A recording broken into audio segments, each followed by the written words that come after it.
ನಮಸ್ಕಾರ ವೀಕ್ಷಕರೇ, ಸಂಯುಕ್ತ ಕರ್ನಾಟಕ ಡಿಜಿಟಲ್ಗೆ ತಮಗೆಲ್ಲರಿಗೂ ಆತ್ಮೀಯವಾದ ಸ್ವಾಗತ. ನಾನು ನೇತ್ರ. ಇವತ್ತು ನಾವು ಹವಾಮಾನ ಇಲಾಖೆಗೆ ಬಂದಿದ್ದೇವೆ. ಎಷ್ಟು ಪ್ರಮಾಣ ತಾಪಮಾನ ಹೆಚ್ಚಳ ಆಗಿದೆ, ಅದೇ ರೀತಿಯಾಗಿ ಯಾವ್ಯಾವ ಪ್ರದೇಶದಲ್ಲಿ ಏನೆಲ್ಲ ಬದಲಾವಣೆ ಆಗಲಿದೆ ಅಂತ ಹೇಳಿ ನಮಗೆ ತಜ್ಞರು ತಿಳಿಸ್ಕೊಡ್ತಾರೆ. ಸೊ ಇವಾಗ ತಜ್ಞರ ಜೊತೆ ಮಾತಾಡ್ತಾ ಹೋಗೋಣ. ಸರ್, ಇವಾಗ ಬಿಸಿಲು ಎಷ್ಟರ ಮಟ್ಟಿಗೆ ಜಾಸ್ತಿ ಆಗಿದೆ? ದಿನಕ್ಕೂ ಬಿಸಿಲು ಜಾಸ್ತಿ ಆಗ್ತಾನೆ ಹೋಗ್ತಿದೆ. ಇದಕ್ಕೆ ಕಾರಣ ಏನು ಸರ್? ಒಂದು ವಾರದಿಂದ ಇದೇ ರೀತಿ ತಾಪಮಾನ ಮುಂದುವರಿತಾ ಇದೆ. ಮುಂದಿನ ವಾರದವರೆಗೂ ಅಷ್ಟೊಂದು ಏನು ಜಾಸ್ತಿ ಏರಿಕೆ ಆಗುವ ಅಷ್ಟೊಂದು ಸಾಧ್ಯತೆಗಳಿಲ್ಲ.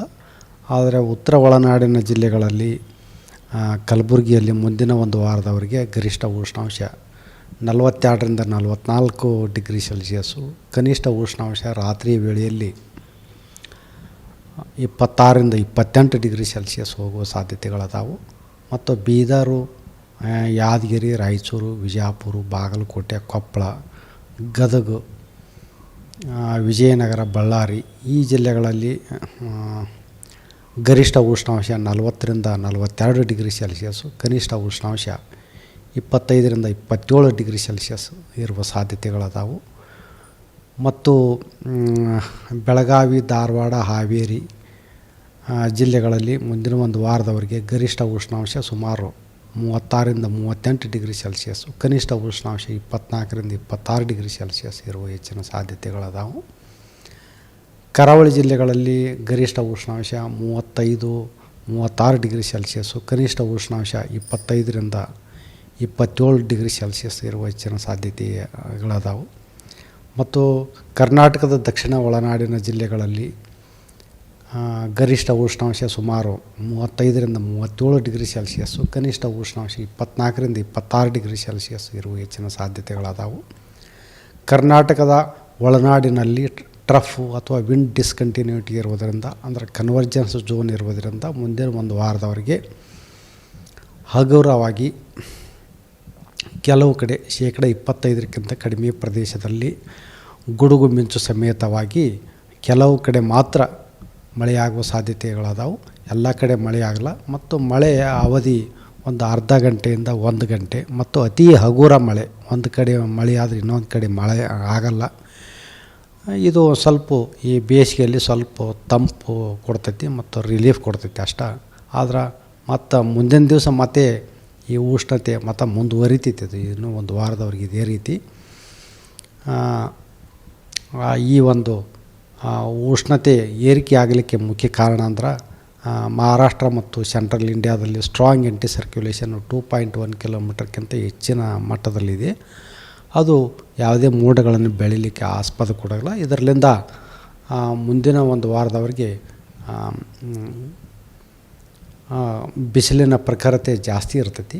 ಹಾಗೆ ಎಲ್ ನೀನು ಅಂತ ಹೇಳಿ, ಇದು ಏನು ಸರ್ ಎಲ್ ನೀನು ಅಂತಂದ್ರೆ? ಎಲ್ ನೀನು ಅಂದ್ರೆ ಪೂರ್ವ ಪ್ಯಾಸಿಫಿಕ್ ಮಹಾಸಾಗರದಲ್ಲಿ ಸಮುದ್ರದ ನೀರಿನ ಉಷ್ಣಾಂಶ ಅಸಹಜವಾಗಿ ಏರಿಕೆ ಆಗೋದಕ್ಕೆ ಎಲ್ ನೀನು ಅಂತ ಕರಿತೀವಿ ನಾವು. ಈ ಎಲ್ ನೀನು ಆಗುವುದರಿಂದ ಅಲ್ಲೇ ಉಷ್ಣಾಂಶ ಹೆಚ್ಚಿಗೆ ಆಗಿರೋದ್ರಿಂದ ಬೇಗ ಸಮುದ್ರದ ನೀರು ಆವಿಯಾಗಿ ಹೋಗುತ್ತೆ. ಆವಿಯಾಗಿ ಅಲ್ಲೇ ಮೋಡಾಗಿ ಅಲ್ಲಿ ಜಾಸ್ತಿ ಮಳೆ ಆಗುತ್ತೆ. ಇದರಿಂದ ಏನಾಗುತ್ತೆ, ಪೂರ್ವದಿಂದ ಪಶ್ಚಿಮ ಕಡೆ ಏನು ಗಾಳಿ ಬೀಸ್ತೈತಲ್ಲ, ಅದರಿಂದ ನಮಗೆ ಲೋ ಪ್ರೆಷರ್ ಸಿಸ್ಟಮ್ಸು ಚಲಿಸ್ತಿರ್ತಾವೆ. ಚಲಿಸಿ ಬಂಗಾಳ ಉಪಸಾಗರಕ್ಕೆ ಬರ್ತಾವೆ. ಇವು ಏನಾಗುತ್ತೆ, ದುರ್ಬಲಗೊಂಡು ಈ ಒಂದು ವಾಯುಭಾರ ಕುಸಿತವಾಗುವ ವೆದರ್ ಸಿಸ್ಟಮ್ಸು ಕಡಿಮೆ ಆಗ್ತಾವೆ. ಆವಾಗ ನಮ್ಗೆ ನಮ್ಮ ದೇಶಕ್ಕೆ ಮಳೆಯ ಪ್ರಮಾಣ ಎಲ್ಲಿನೋ ಇದ್ದಾಗ ಸಾಮಾನ್ಯವಾಗಿ ಕಡಿಮೆ ಆಗುತ್ತೆ. ಇದಕ್ಕೆ ನಾವು ಎಲ್ಲಿನೋ ಅಂತ ಕರಿತೀವಿ. ಇದರದ್ದು ಒಂದು ವಿರುದ್ಧ ಅಂದ್ರೆ ಲ್ಯಾನಿನೋ, ಅಂದರೆ ಪೆಸಿಫಿಕ್ ಮಹಾಸಾಗರದಲ್ಲಿ ತಂಪಾಗುವುದರಿಂದ ನಮಗೆ ಜಾಸ್ತಿ ಮಳೆ ಬರ್ತೈತಿ. ಇದಕ್ಕೆ ಲ್ಯಾನಿನೋ ಅಂತ ಕರಿತೀವಿ ನಾವು. ಆವಾಗ ಲ್ಯಾನಿನೋ ಇದ್ದಾಗ ಇವು ಟ್ರೇಡ್ ವಿಂಡ್ಸ್ ಅಂತ ಕರಿತೀವಿ. ಪೂರ್ವದಿಂದ ಪಶ್ಚಿಮ ಕಡೆ ಚಲಿಸುವ ಗಾಳಿಗಳು ಸ್ಟ್ರಾಂಗ್ ಆಗಿನೇ ಇರ್ತಾವೆ. ಅವು ಲೋ ಪ್ರೆಷರ್ ಸಿಸ್ಟಮ್ಸು ಬಂಗಾಳ ಉಪಸಾಗರಕ್ಕೆ ತಂದು ನಮಗೆ ಒಳ್ಳೆಯ ಮಳೆಯನ್ನು ತರ್ತಾವೆ. ಮತ್ತು ಇದು ಇಂಡೋನೇಷ್ಯಾದಲ್ಲಿ ಅಸೆಂಡಿಂಗ್ ಬ್ರ್ಯಾಂಚ್ ಅಂತ ಇರ್ತವೆ. ಕ್ಲೌಡ್ಸ್, ವರ್ಟಿಕಲ್ ಕ್ಲೌಡ್ಸ್ ಡೆವಲಪ್ ಆಗಿ ನಮಗೆ ಒಳ್ಳೆಯ ಮಳೆ ತರಲಿಕ್ಕೆ ಇವು ಸಹಾಯ ಮಾಡ್ತಾವೆ. ಸರ್ ಹಾಗೆ ಈ ಬಿಸಿಲಿನಿಂದ ಹೀಟ್ ವೇವ್ಸ್ ಕ್ರಿಯೇಟ್ ಆಗ್ತಾವೆ ಸರ್. ಹೀಟ್ ವೇವ್ಸ್ ಏನೇನು ಎಫೆಕ್ಟ್ ಆಗ್ಬೋದು ಸರ್? ಹೀಟ್ ವೇವ್ದಿಂದ ಹೀಟ್ ಸ್ಟ್ರೋಕ್ ಅಂತ ಕರಿತೀವಿ. ನಮ್ಮ ದೇಹದ ಉಷ್ಣತೆ 103 104 ಡಿಗ್ರಿ ಫ್ಯಾರನ್ಹೀಟ್ ತನಕ ಇದಕ್ಕೆ ಇಷ್ಟು ಒಂದು ಉಷ್ಣತೆ ಏರಿಕೆ ಆಗುತ್ತೆ ನಮ್ಮ ಮನುಷ್ಯನ ಉಷ್ಣತೆ. ಆವಾಗ ನಮಗೆ ಜ್ವರ ಬಂದಂಗೆ ಆಗುತ್ತೆ. ಇದು ಹೀಟ್ ಸ್ಟ್ರೋಕ್. ಆವಾಗ ಬಂದಾಗ ನಾವು ಬೇಗ ಅದಕ್ಕೆ ಮುನ್ನೆಚ್ಚರಿಕೆ ತೆಗೆದುಕೊಳ್ಳಬೇಕು. ಮತ್ತು ಇದರಿಂದ ಕೆಲವೊಮ್ಮೆ ಜ್ವರ, ವಾಂತಿ, ಬೇದಿ ಮತ್ತು ತಲೆ ಸುತ್ತು, ತಲೆನೋವು ಈ ರೀತಿ ಆಗ್ತೈತಿ. ಇವು ಬಂದಾಗ ನಾವು ಅದಕ್ಕೆ ಕ್ರಮ ಕೈಗೊಳ್ಳಬೇಕು. ಮತ್ತು ನಿಂಬೆಹಣ್ಣಿನ ಜ್ಯೂಸ್ ಕುಡಿಯೋದ್ರಿಂದನೂ ಕೂಡ ಇದನ್ನು ನಾವು ಸ್ವಲ್ಪ ಮಟ್ಟಿಗೆ ನಿಭಾಯಿಸ್ಬೋದು. ಹೆಚ್ಚಿಗೆ ಆತಂದ್ರೆ ನಾವು ವೈದ್ಯರನ್ನ ಸಲಹೆ ತೊಗೊಂಡು ನಾವು ಚಿಕಿತ್ಸೆಯನ್ನು ಪಡಿಬೋದು. ಸರ್ ಅದೇ ರೀತಿಯಾಗಿ ಈ ಬಿಸಿಲಿಗೆ ನೆಲ ಬಿರುಕು ಬಿಡೋದು, ಗುಡ್ಡ ಕುಸಿಯೋದು ಈ ಥರ ಆಗ್ತಿರುತ್ತಲ್ಲ ಸರ್.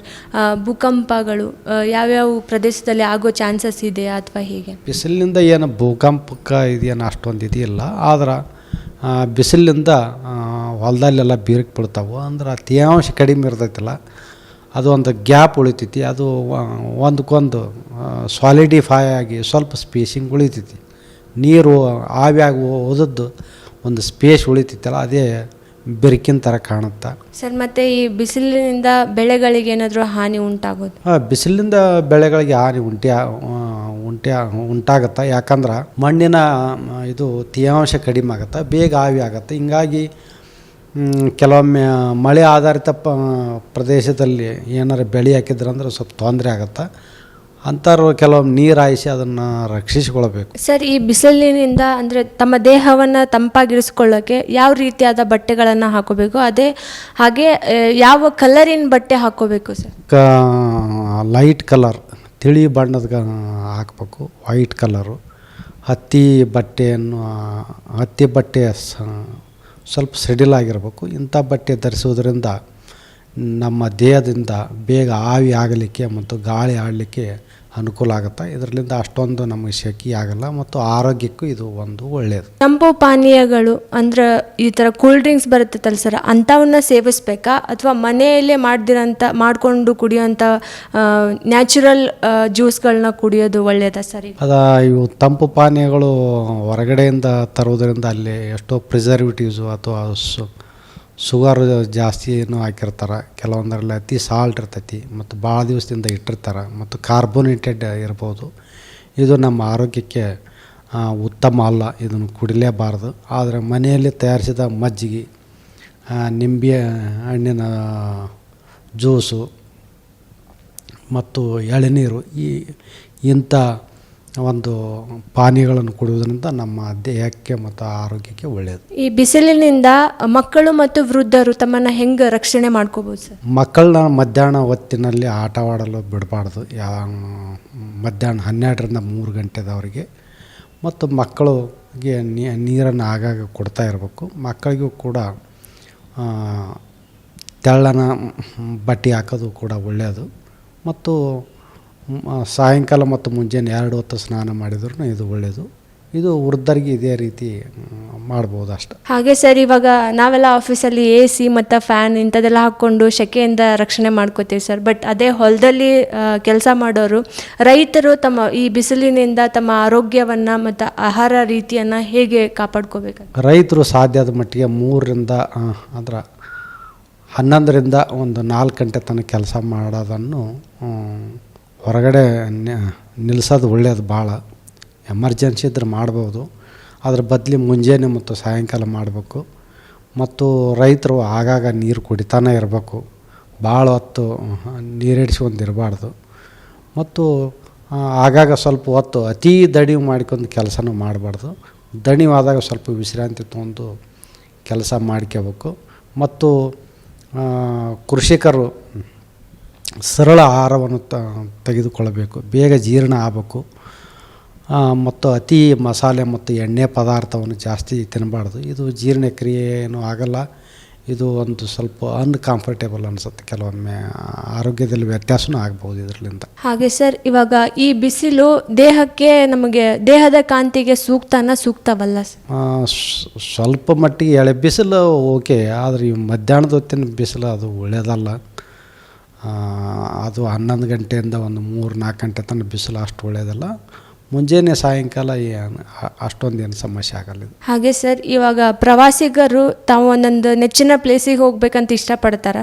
ಬಟ್ ಈ ಒಂದು ಬಿಸಿಲಲ್ಲಿ ಯಾವ್ಯಾವ ರೀತಿಯಾಗಿ ಯಾವ್ಯಾವ ಪ್ಲೇಸಿಗೆ ಹೋದರೆ ಒಳ್ಳೆಯದಾಗಿರುತ್ತೆ? ಪ್ರವಾಸಿಗರು ಒಂದು 12ರಿಂದ ಒಂದು 3 ಗಂಟೆ, 1 ತಾಸು 2 ತಾಸು ಬಿಡು ಮಾಡ್ಕೋಬೇಕಾಗತ್ತೆ. ಸಾಯಂಕಾಲ ಮತ್ತು ಮುಂಜಾನೆ ಅವರು ಬೇಗ ಪ್ರವಾಸ ಒಳ್ಳೆಯದು. ಮತ್ತು ಪ್ರವಾಸಿಗರು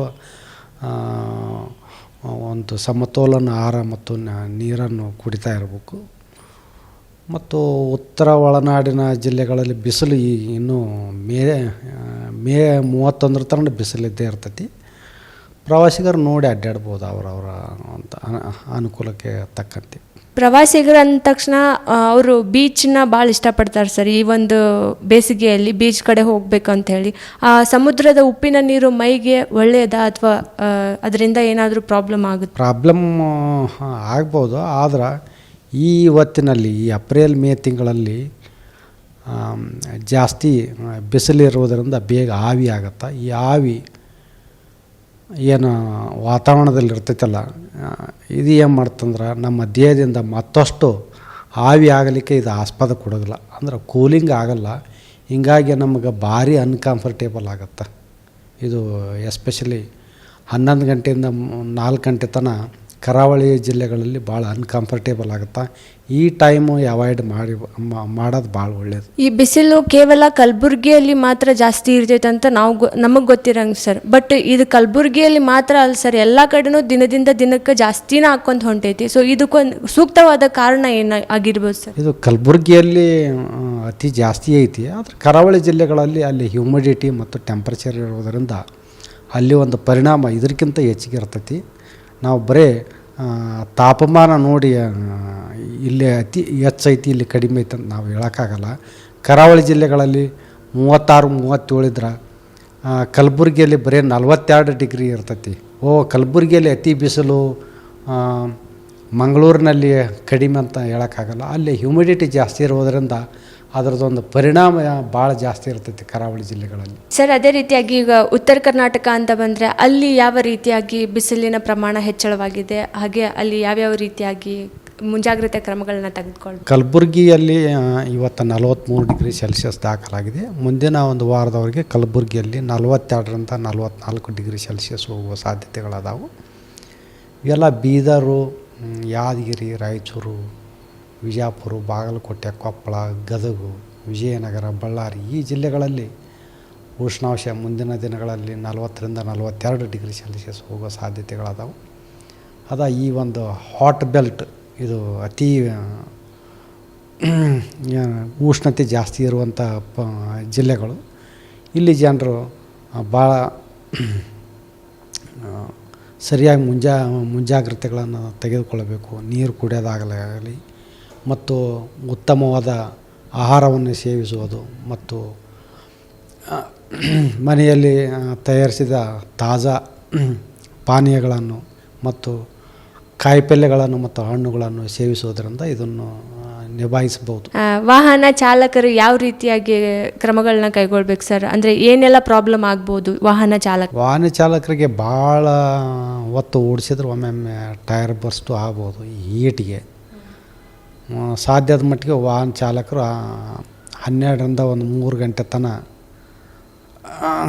ಚಾಲನೆ ಮಾಡಲಾರ್ದು ಒಳ್ಳೆಯದು, ಅಥವಾ ಅವ್ರು ರೆಸ್ಟ್ ತೊಗೊಳೋದು ಒಳ್ಳೆಯದು. ರಾತ್ರಿ, ಮುಂಜಾನೆ ಮತ್ತು ಸಾಯಂಕಾಲ ವಾಹನ ಚಾಲನೆ ಮಾಡೋದು ಭಾಳ ಒಳ್ಳೆಯದಂತ ನನಗನ್ಸುತ್ತೆ. ಸರ್, ಈಗ ಬಿಸಿಲಿಗೆ ಯುವಕರು ಮತ್ತು ಮಕ್ಕಳು ಹಾಗೆ ವೃದ್ಧರು ಯಾವ್ಯಾವ ರೀತಿಯಾದ ಪಾದರಕ್ಷೆಗಳನ್ನು ಧರಿಸೋದು ಒಳ್ಳೆಯದು? ಎಲ್ಲರೂ ಸಾಧ್ಯದ ಮಟ್ಟಿಗೆ ಶೂಸ್ ಬದಲಿ ಚಪ್ಪಲಿಗಳನ್ನು ಉಪಯೋಗಿಸೋದು ಭಾಳ ಒಳ್ಳೆಯದು ಈ ಬೇಸಿಗೆ ಕಾಲದಲ್ಲಿ. ಯಾಕಂದರೆ ಇದು ಗಾಳಿನೂ ಆಡುತ್ತಾ ಮತ್ತು ಸ್ವಲ್ಪ ಸರಳ ಅನಿಸುತ್ತೆ ಮತ್ತು ಪಾದದಿಂದ ಆವಿ ಆಗಿ ನಮಗೆ ತಂಪು ಆಗುತ್ತೆ. ಅದು ಪ್ಲಾಸ್ಟಿಕ್ ಶೂಸ್ ಧರಿಸಿದ್ರೆ ಅದು ಜಾಸ್ತಿ ಹೀಟ್, ನಮ್ಮ ಶಾಖವನ್ನು ಹಿಡ್ಕೊಂಡು ಟ್ರ್ಯಾಪ್ ಮಾಡಿ ನಮ್ಮ ಭಾಳ ಅನ್ಕಂಫರ್ಟೇಬಲ್ ಆಗುತ್ತೆ ಮತ್ತು ಹೀಟೂ ಆಗುತ್ತೆ, ಅದು ಒಳ್ಳೆಯದಲ್ಲ. ಅದ್ರ ಬದಲಿ ಲೆದರ್ ಶೂಸು ಉಪಯೋಗ ಮಾಡೋದು ಒಳ್ಳೆಯದು. ಯಾಕಂದ್ರೆ ಅದರಲ್ಲಿ ಸಣ್ಣ ಸಣ್ಣ ಇವು ರಂಧ್ರಗಳಿರ್ತಾವೆ, ಅದ್ರ ಮೂಲಕ ಒಂದು ಸ್ವಲ್ಪ ಹವಾ ಆಡತ್ತದು. ಲೆದರ್ ಶೂಸು ಒಂದು ಸ್ವಲ್ಪ ಒಳ್ಳೆಯದು ಪ್ಲಾಸ್ಟಿಕ್ಕಿನ. ಮತ್ತು ಈ ವೇಳೆಯಲ್ಲಿ ಹೆಚ್ಚು ಚಪ್ಪಲಿ ಹಾಕೋದಂತೂ ಭಾಳ ಒಳ್ಳೆಯದು.